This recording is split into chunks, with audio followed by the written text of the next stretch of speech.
We are live. Great. Okay. The meeting will now come to order. Welcome to the January 24th, 2022 City of Asheville Board of Adjustments meeting. My name is Pratik Bhakta, and I am the chair of this board. The Board of Adjustments is a quasi-judicial body that is governed by the North Carolina General Statutes and the city's Unified Development Ordinance. We are authorized to hear requests for variances from the city's Unified Development Ordinance, also referred to as the UDO, appeals from final determinations made by city officials charged with the enforcement of the city's UDO, requests for reasonable accommodations, and other requests as may be provided in the city's ordinances. All committee members and staff are participating virtually. We appreciate your patience as we work through committee meetings online and a bit differently. We are streaming live on our virtual engagement hub, which is accessible through the virtual engagement hub link on the front page of the city website, also linked on the Board of Adjustments page.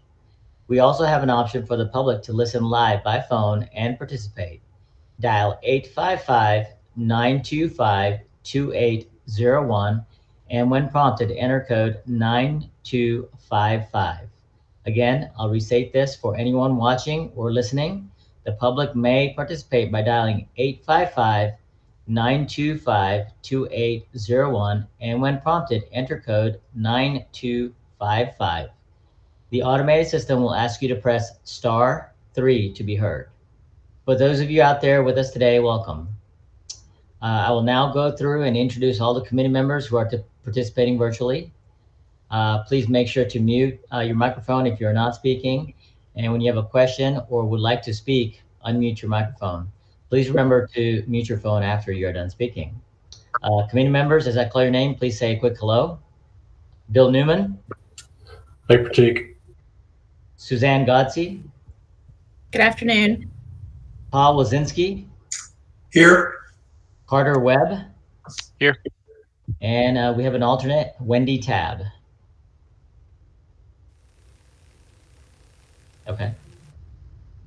Also with us today is our Assistant City Attorney, Eric Edgerton. I'd also like to thank anyone speaking today. I'd also like to ask that anyone speaking today, including staff, to state their names and titles for the record before speaking and be sworn in if you haven't done so at the beginning. To help our audience follow along, I'll state each section of the agenda aloud and do a vocal roll call for each vote. Additionally, I ask that committee members raise their hand to speak, and I will call upon them. We'll begin with the agenda items. We have two items that require approval and the adoption of the minutes. And that's to the July 26, 2021 minutes and the November 22nd, 2021 minutes, because we did not have a December meeting. And then we also have two variance requests, which I will state a little bit later. Okay. So we now begin, well, let's just do the meetings. Do I have a motion on the approval of the minutes from July 26th? So moved. We have a second? Second. Second. Any discussion? No? I'll go to a roll call. Bill Newman? Aye. Suzanne Godsey? Aye. Paul Wazinski? Aye. Carter Webb? Aye. And aye from me. Okay. Approval of minutes for November 22nd, 2021. Do I have a motion? So moved. Okay. Paul moves. I'll Second. second. Suzanne seconds. Any discussion? None? Okay. Roll call. Bill Newman? Aye. Suzanne Godsey? Aye. Paul Wazinski? Aye. Carter Webb? Aye. And an aye from me. Minutes have been approved. Okay. Now we will begin the evidentiary hearings for the cases listed on the agenda. In hearing cases, the board conducts a quasi-judicial evidentiary hearing. That means it is like a court hearing. State law sets specific procedures and rules concerning how this board must make its decisions. These rules are different from some other types of land use decisions like rezoning cases, which are legislative in nature. This board's decisions are constrained by the standards in the UDO, the city's UDO, and the facts presented at the hearing. The board hears and considers evidence presented at the hearing and applies the standards set forth in the state law and the city's ordinance. The board must base its decisions upon competent, material, and substantial evidence presented at the hearing. If you will be speaking as a witness, please focus on the facts and standards, not personal preferences or opinions. Participation is limited. The meeting is open to the public. Everyone is welcome to watch. Parties have rights to fully participate. Parties may present evidence, call witnesses, and make legal arguments. Witnesses may testify as to facts to which they are competent to testify, so long as those facts relate to the legal standards. In addition, lay or non-expert witness testimony is limited to facts, not opinions.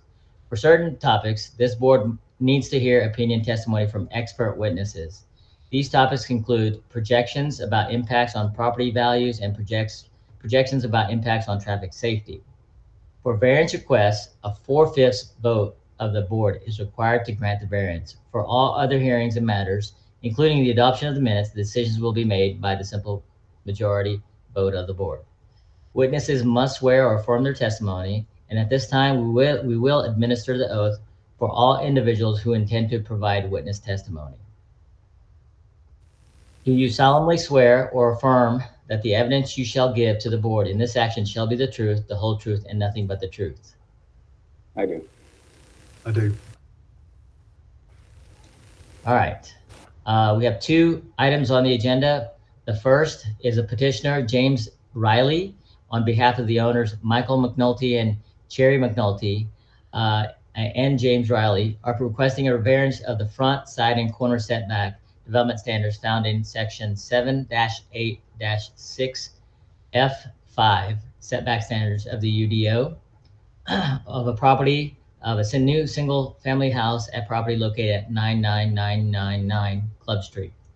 The second will be the petitioner, Aaron Ryba, on behalf of the owner Elizabeth Cherry, is requesting a variance to the maximum walking distance found in section 7-11-2E2 remote parking of the UDO, located at 17 Cherry Street. So now I will turn it over to Ricky Hurley to present the first case. Thank you, Chair. Thank you, Board, for being here today. Hope everybody had a good holiday and a Happy New Year. So Tyler's getting it up here on the screen for us.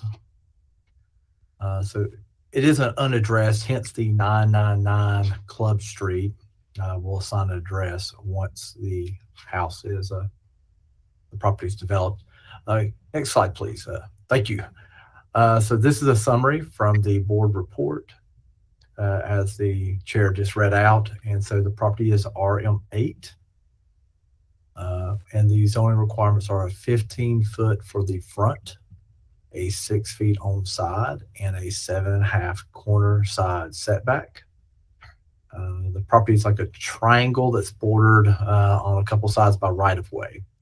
The request here, kind of in column or in row, is a 5-foot front, a 4-foot side, a 5-foot corner side, and then 10 feet a reduction, or 67%, 2 feet or a 33% reduction on the side, and then a 2.5 or 33% reduction on the corner side.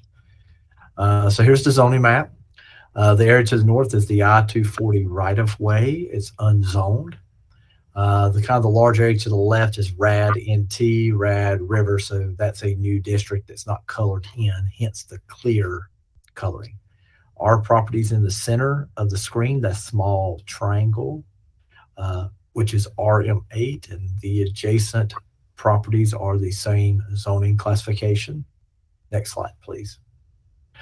Here's a closer in aerial map. As you see, the property has a right-of-way that's sort of kind of like a dirt opening. It's kind of more undeveloped to the north, and then a city street on the southeast side being Trade Street.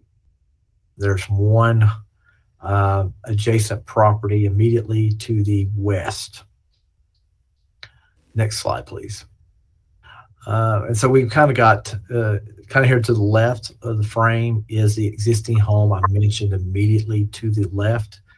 And this is Trade Street looking northeast. So this kind of small green area is our subject lot. It's fairly small. It's 2,300 square feet, which is 0.05 acres. So a very small parcel. The minimum lot size in this zoning district is 4,000. As way the report, just to hit some highlights from our staff report, it was platted in 1944. This is the plat here. You see the subject lot is here in the lower left, numbered as number 4. So you can kind of see that this has been in existence, probably predating our UDO by many years and most development regulations in the city. Next slide, please, Tyler. And then I'm just going to kind of run through here the applicant's exhibit. It's not present his case, but just show Mr. Riley has provided what shows 5 foot being the southeast facing trade. The corner side is Club Street to the northwest, which is really a privately maintained or it's not a city maintained street. It's just a right of way that's been opened. And then the western line is a 4 foot side setback to that adjacent home. Next slide, please.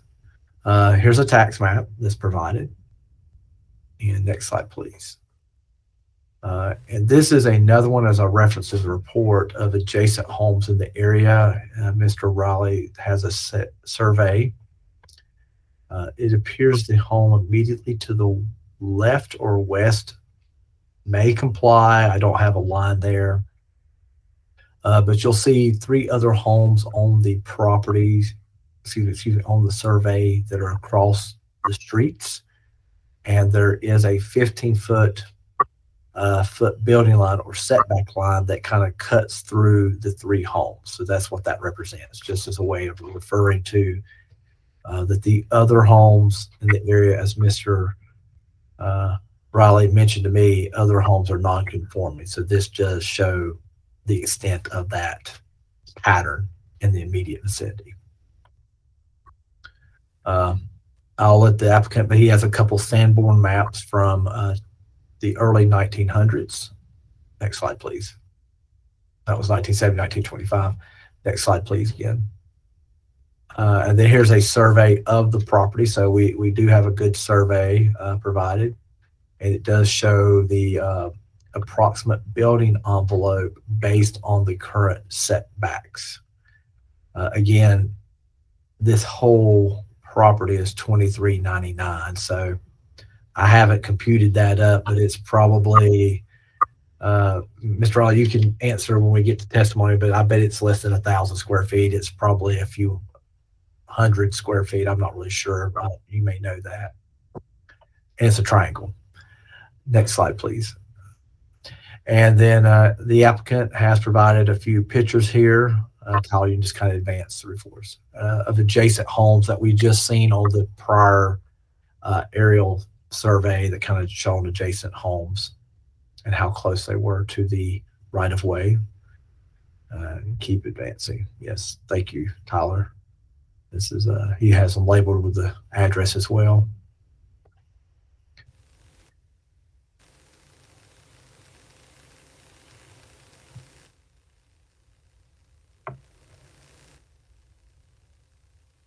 Okay, and then the applicant, the next 4 slides are his elevations.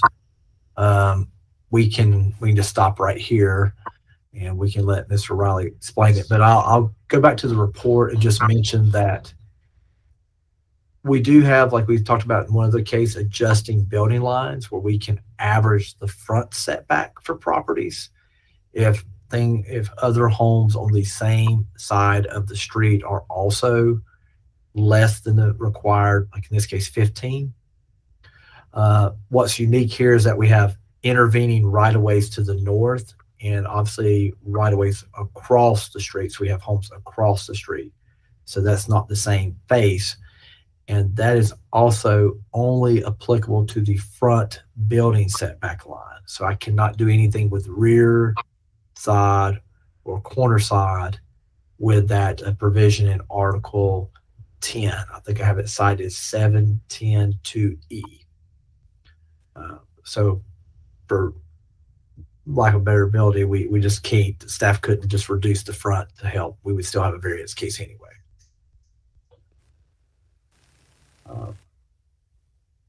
Is there any questions for staff at this moment before I let the applicant kind of hit the highlights? Tyler, will you go back to the beginning, maybe to the plat, Exhibit D?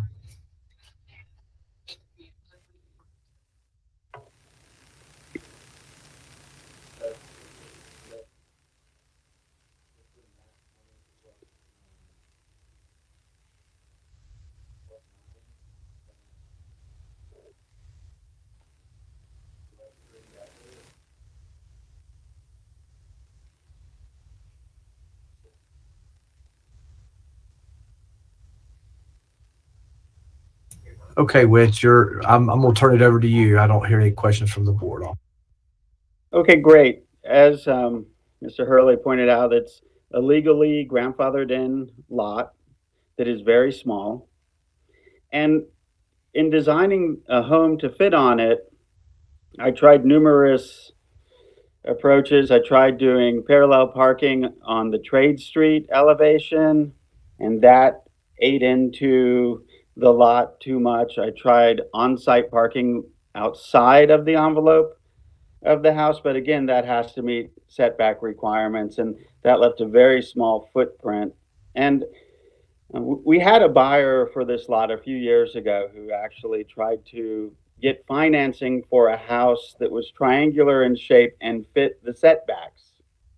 And it was very cost prohibitive for him to construct it, and the lender turned that down. It was like a 300 square foot house. By the time you try to add a second floor, your stairwell eats up most of your gains for the second floor. So it was pretty much a no-go in that approach. And so looking at the lot and trying to design a house that fit in with the neighborhood,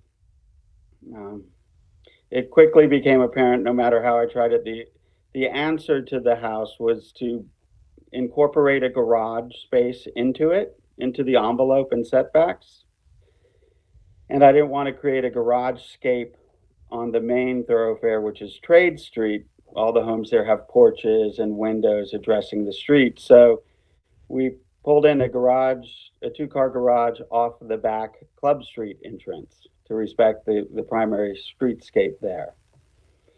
And to a large extent, it's the city's parking requirements, which we're not asking for a variance on, that drove the size of the house and pushed it so close to the envelope.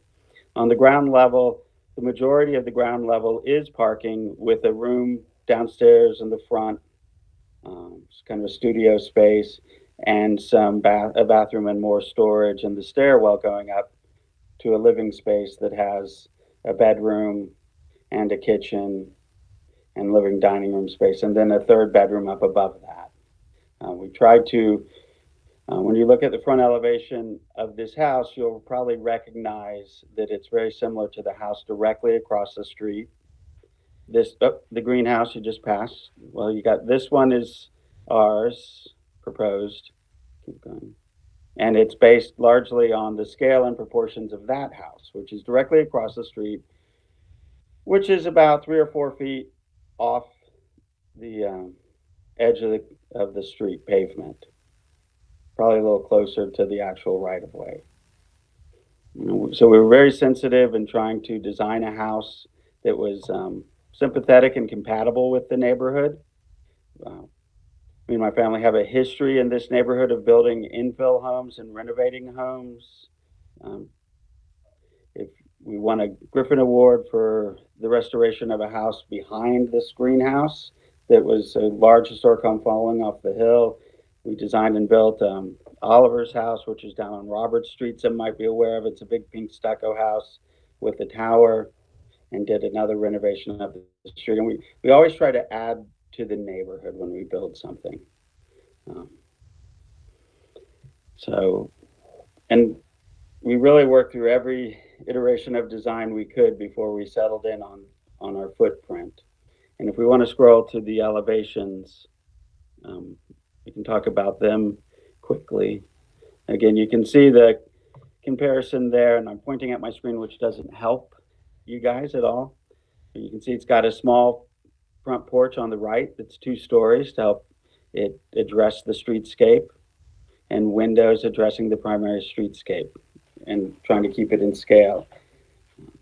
It's a very tight lot, but we're just trying to exercise, the right to build a home on a piece of property. And we're just asking for the same requirements or setbacks that our neighbors enjoy. And we're providing all the parking required by the city, and hope you all take this into consideration and can approve this today. Yeah, I'm happy to answer any questions y'all might have. Do we have any questions for Mr. Riley? Okay. This is the north elevation with the 2-car garage. And if you want to go to the next elevation, this is again kind of facing Trade Street, looking east on the diagonal street. And then the next one, you go on to the east side, the west side. I think that's it as far as what I have. Okay, you might have skipped that. Oh, back up one. That one, you can see that one's looking west, and we tried to incorporate a bunch of windows into that side to take advantage of the river views down below. This house will have some of the nicest views in town between the river and looking out towards the Patton Avenue Bridge. Okay. So, hope you can't hear my son yelling in the background. If there's any questions.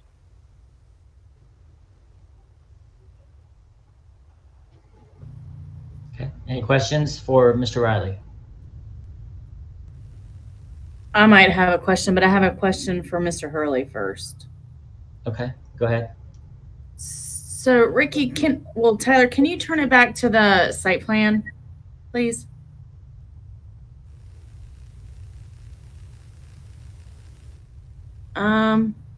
Yeah, there we go. The 2-car garage is going to exit onto Club Street. They're going to be backing out prior to actually having their side view mirror or visibility to get out onto Club Street, which I know I don't think there's any activity on Club Street. I just wanted to make sure. Can we see Club Street again just to make sure? Whoa. So is it just those other 2 houses that would be a concern for traffic on Club Street? That appears to be the case. It's privately maintained right now, so I believe there's that empty, at least on this aerial, the empty lot to the left, and then the one directly behind this one that's got the 2 structures. So yeah. Do we know if the applicant has applied for a driveway permit for that? No, I could look to see really fast. I have not. You may need to get a modification for the width of that if it's going to be maintained for 2-car garage all the way out to the street, just FYI. Okay. I'm assuming that the gentleman that built the little house behind this property, there's a little dwelling in back, an ADU that was built within the last few years. I'm assuming he must have gone through some type of driveway permit application. You can, yeah. You can have a driveway. Just there's width requirements. So how are you going to address not being able to see to back out into the street? Well, like you said, I don't think there's really much traffic, and it's a private drive, and maybe a round mirror somewhere might help. We're certainly open for doing something like that.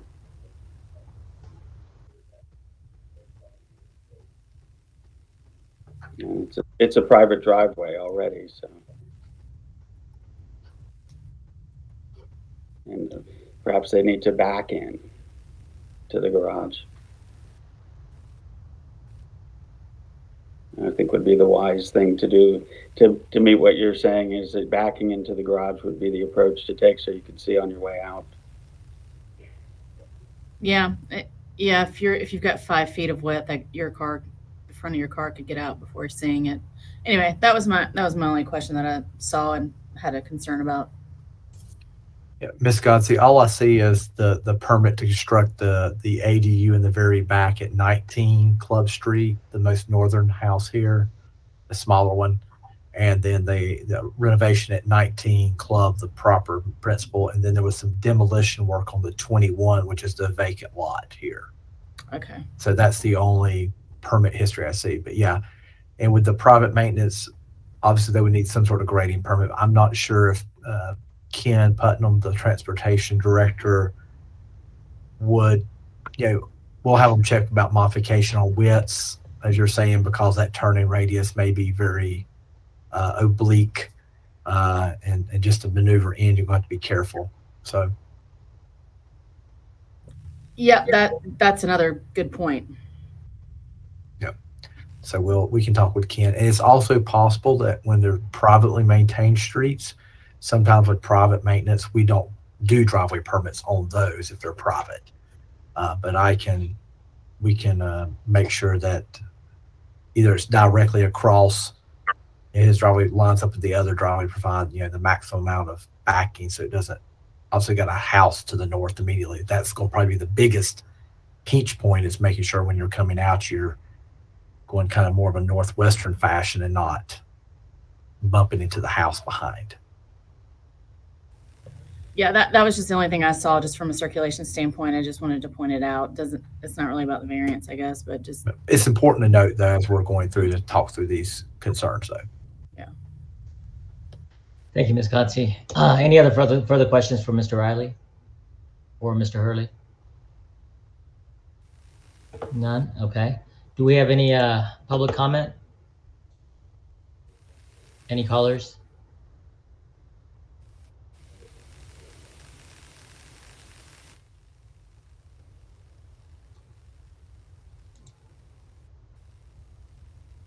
None?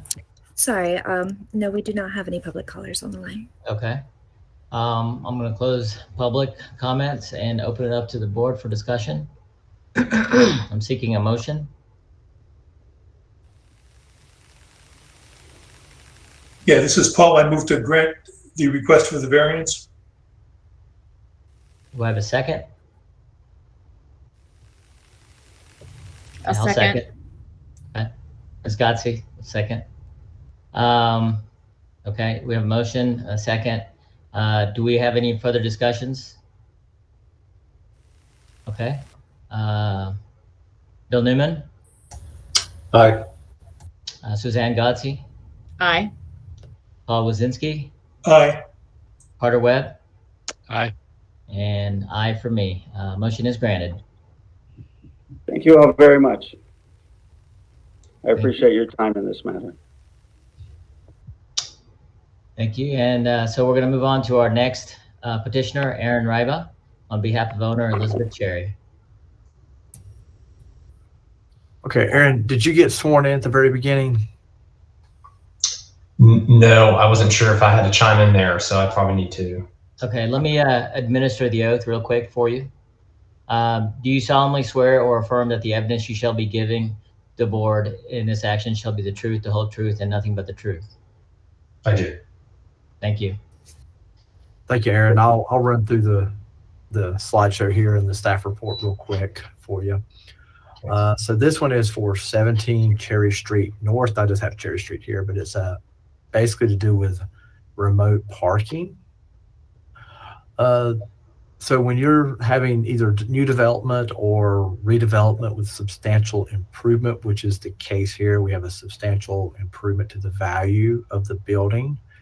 It requires full compliance with the site UDO. I think several of y'all are familiar with that requirement.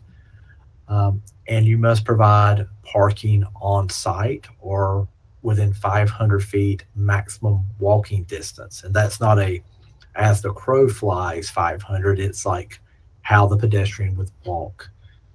And so the request here is to actually extend or lengthen that allowance from a 500-foot requirement to, in this case, 1,254, which is approximately a quarter mile. And the property is on Cherry Street, which is kind of between Montford Avenue and Broadway. Thanks, Tyler. You can see here in the very center, very small parcel, CB1. And directly to the south and kind of that gray shading is downtown, that's CBD. So that's probably important to know because that's where the parking location is proposed, is down in the CBD. So any use down there doesn't have to be parked. So if they want to designate parking at a parking lot in CBD, then they're not really technically displacing any required parking or that on-site use there.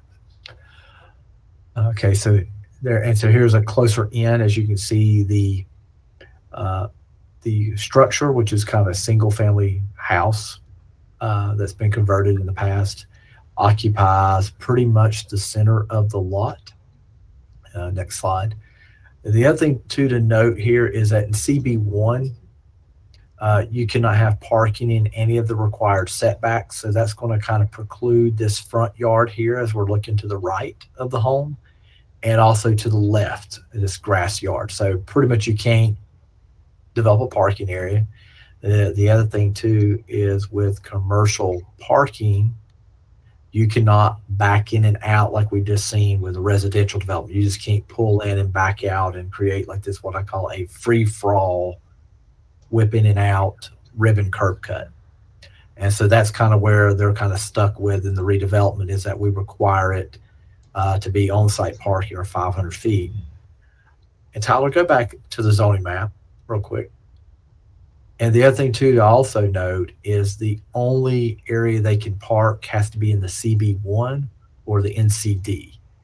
This orange RM8, they cannot park their use to the north, and they cannot utilize on-street parking because it's an office use. It's not allowed as RM8.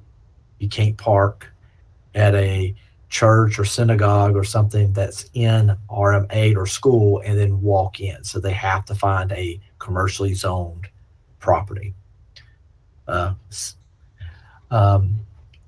then as you'll note in the center, there's a large parking lot directly across from this. That's within the NCDOT right-of-way of 240. I did check with Ken Putnam. That's a parking lot that's available for parking. It's kind of first come, first serve right now. So they don't encumber or promise any particular number of spaces to a business. So if the patrons for this business happen to look up and get a spot there, they could. It's just something that's not dependable, or we can encumber to provide Aaron's applicant a guaranteed parking number there directly across the street. So just to kind of let you know that. Tyler, will you move back to the site plan that you were going to? I'm sorry. Okay, so this is the site plan provided by Aaron here. The upper left is the existing, and the upper right is the proposed. Next slide. Do we have a next slide? Okay, there we go. Thanks, Tyler. So this is a zoomed in snip of his existing site plan. That's pretty much what we just looked at in the street view photo in the aerial. You see kind of that existing back out parking, residential style driveway here in the upper left. Next slide. And so here's the updated site plan, proposed site plan. As you can see, we have a large front setback, I believe of 15 feet in the front. And then he has an addition here on the west and some other service area life safety improvements on the rear. And Aaron, I think I've probably told as much as I know on this one. Is there anything I've missed as far as doing an overview? I think that's pretty comprehensive, Ricky. I don't think I have anything to mention that you may have missed. Okay. Is there any questions of the board of me before I let him move forward with answer any questions on his side or present further information? Okay. Okay, well, thank you, Ricky, for that introduction, and just want to thank the members of the board for being here today and taking time out of your day and serving. So I think Ricky did a great job at teeing up really the issue that we're dealing with on the site. The nature of the occupancy of this structure being substantial is again triggering full site compliance. And being that we're not in central business district, we are required to provide a certain number of offsite parking spaces. And really the challenge here is that the way the building is sited, there really is a technical infeasibility condition to really even provide any parking spaces that would meet the commercial parking requirements, to not put any cars in the setback area or the right of way, and also avoid backing out into traffic, as Ricky mentioned as well. So my client currently has a relationship with Public Interest Properties. Now they are the owners of the lot that we've identified in this application to provide the remote parking spaces at an extension request. And the employees of the business are familiar with that site. So it's a known quantity. I think they're fully prepared to be able to make that walking distance from that location in the Central Business District over to this location. I would like to mention too that my client did reach out to a number of other adjacent properties. If you could go back to the zoning plan, I can kind of talk through that a bit. There we go. So as Ricky mentioned, the only real areas that are in play to pursue a parking agreement is that pink colored CB1 that this property is a part of, and then the adjacent NCD to the northeast. There is a parking lot that is directly sort of north along Elizabeth Street. That is owned by the folks that own Moog. And my client did approach them initially, and unfortunately they were not willing to provide any spaces for any agreement. My client also approached the adjacent AT&T property, which is basically all the rest of that CB1 area to the plan west of this location. There's a good bit of asphalt there, but they, I think for various reasons, want to maintain control of their facility and all of their asphalt without any other independent parties using that site, unfortunately. And there was no other ability approaching any of the other businesses in the NDC area. You know, Moog is located over there. They had already declined to be interested to provide an agreement. And also, as you move further up Broadway, some of you may understand that there's construction going on already on some of the parcels up there for some housing. So there's less and less opportunity to provide parking within that 500-foot walking distance. So that's a bit of background. That was some of the work. We really tried to get parking closer. It wasn't really an option. We knew that at some point, or from our understanding at some point, perhaps that parking lot directly across from Cherry Street next to the skate park may become a pay for fee lot. at which point that would be the opportunity for my client to be able to purchase parking from that location, but it's not guaranteed at this point in time. So again, I think, my client's well aware of the distance that's there. The employees already understand the lot that's being proposed for the agreement. And additionally, my client too is committed to multimodal transportation. They are very interested in cycling, urban cycling, and plan to have bike parking at the rear of the structure, including some e-bikes.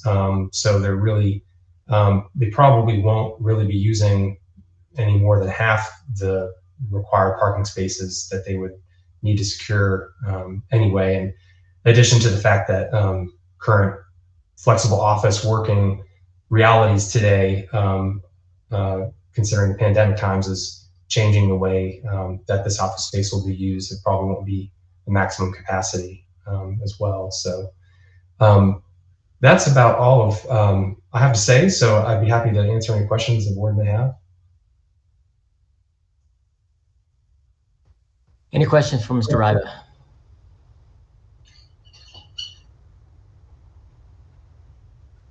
I've got a question there. So the proposed use right now so far is to put an addition onto the building? That's correct. That's part of what we're looking at. It's not set in stone. I think it depends on clearly how much it's going to cost. But we did want to go ahead and prepare to be providing the maximum amount of parking that would represent that larger footprint, which is about 2,100 square feet. Yeah, the current, if you look on the left, the current structure is about 1,600 square feet, and adding that addition, that single story addition on the side, if it is to be proposed finally, and then submitted for permit review with the city, would add about another 500 square feet, which is what that 6 spaces represents. I did see that Ricky had mentioned in his report that there'd be a 25% reduction in parking available, which I did not include in the calculation. That would knock it down from 6 spaces to 5, representing the larger 2,100 square foot building. But it may be that dependent as this project moves forward, that the number of spaces might even be less than that, because that addition isn't necessarily a done deal currently. And so the setback is all the way to the property line of the house itself? Yes. On Elizabeth Place. Yeah, if you can zoom in, I believe this is pretty clear. This one sheet here, if you can zoom in, it should stay pretty high resolution, and you can see the text a bit better. I don't know if that's something you can do on this slide. Tyler, move down a couple. That's one more. Yeah, it's a bit fuzzy on my screen, but if you look right below where the addition is, there's a dimension, and it says setback underneath it. I believe that's 15 feet. So that's from, there's a dashed line. It's hard to read because it's so close to the building footprint that exists, but that's the side and front yard setback. So when this structure was constructed originally, it was pretty close to the line already. Okay. So there really is no place you can actually put parking without it being in the setback? Even if there was no addition proposed, that's correct. Currently, there's I don't know if technically it's a curb cut, but there's a gravel area that's at the rear of the structure that has been used for pulling in and out. The issue, this structure actually was used previously for business purposes, but it was not I guess legally reported as such, so the site was never brought up to the standards for the use of parking to meet business needs. So that's really what we're going through here now, is trying to get this property approved for that purpose and the parking supporting it. So technically, because of the lack of ability to back out of a off-street business use parking lot, if you could even call that, there's technically no turnaround room that exists back there for a car to even turn around to be able to get out without backing out. Hey, Aaron, this is Carter Webb. What was the use of it before? What kind of business was it? It was an office. I was told it was a solar installation company. What is your anticipation that it'll be used for if this is approved and you move forward with the renovation? It's a business office. My client will be using it as such. Just a business office? Nothing specific of what business it is or anything? Oh, it's a consulting business. So they, laptops and computers. There's no heavy equipment. It's really a technical consulting service that they'll be, providing. You.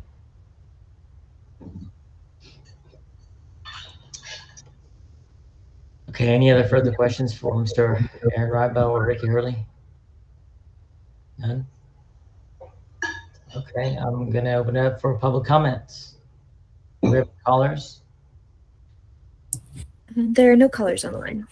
Okay, let's close public comments and questions for the board's thoughts, comments. If not, I'll seek a motion.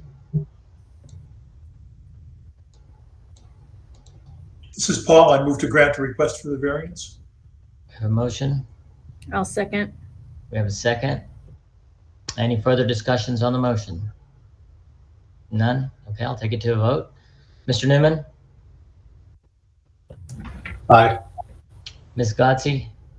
Aye. Mr. Webb? Aye. Mr. Wazinski? Aye. And Pratik, aye. Motion passes. Variance is approved.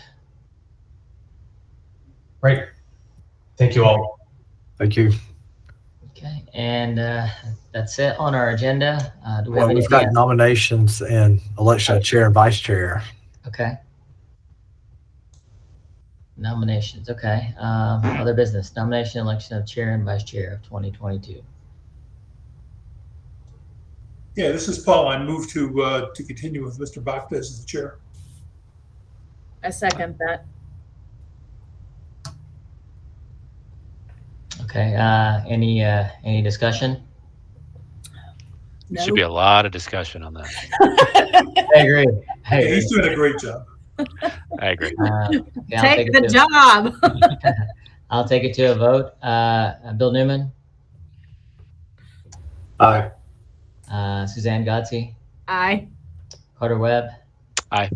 Paul Wazinski, Aye. and I shall abstain. 4 votes to 0.